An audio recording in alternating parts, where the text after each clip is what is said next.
ನಮಸ್ಕಾರ, R5 ನ್ಯೂಸ್ಗೆ ಸ್ವಾಗತ. ಹಡಗಲಿ ತಾಲೂಕಿನ ಕೊಮರನಹಳ್ಳಿ ತಾಂಡದ 34 ವರ್ಷದ ವ್ಯಕ್ತಿ ದ್ವಿಚಕ್ರ ವಾಹನದಲ್ಲಿ ಚಲಿಸುತ್ತಿರುವಾಗ ಬೈಕಿಗೆ ಮುಖಾಮುಖಿ ಡಿಕ್ಕಿಯಾಗಿ ಗಂಭೀರ ಸ್ಥಿತಿ ತಲುಪಿರುತ್ತಾನೆ.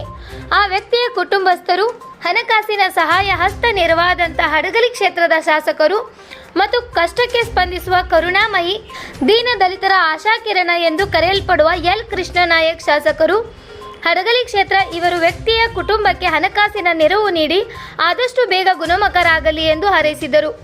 ಆದ್ದರಿಂದ ಗದ್ದಿಕೇರಿ ಗ್ರಾಮ ಪಂಚಾಯಿತಿ ಪರವಾಗಿ ರಮೇಶ್ ಚಲವಾದಿ ಅಧ್ಯಕ್ಷರು, ಗ್ರಾಮ ಪಂಚಾಯಿತಿ ಮಲ್ಲೇಶ್ ನಾಯಕ್ ಪಿಡಿಒ, ಎಂ ರಾಮರೆಡ್ಡಿ ಮಾಜಿ ಸೈನಿಕರು, ಕೆ ಸಾವಿತ್ರಮ್ಮ ಬಸವರಾಜ್ ಮಾಜಿ ಸದಸ್ಯರು, ಜೆಎಂ ನಾಗರತ್ನ ಸಣ್ಣ ಬಸಯ್ಯ ಸದಸ್ಯರು, M Latha Bhimareddy, H G ಬಸವನಗೌಡರು, ಸುರೇಶ್ ಪೂಜಾರಿ ಜಿ ಕೊಡಳ್ಳಿ ಸದಸ್ಯರು, ಗದಿಕೇರಿ ಗ್ರಾಮ ಪಂಚಾಯಿತಿ ಪರವಾಗಿ ಊರಿನ ಜನತೆಯ ಪರವಾಗಿ ಮಾನ್ಯ ಶಾಸಕರಿಗೆ ಹೃತ್ಪೂರ್ವಕ ಅಭಿನಂದನೆಯನ್ನು ಸಲ್ಲಿಸಿದರು.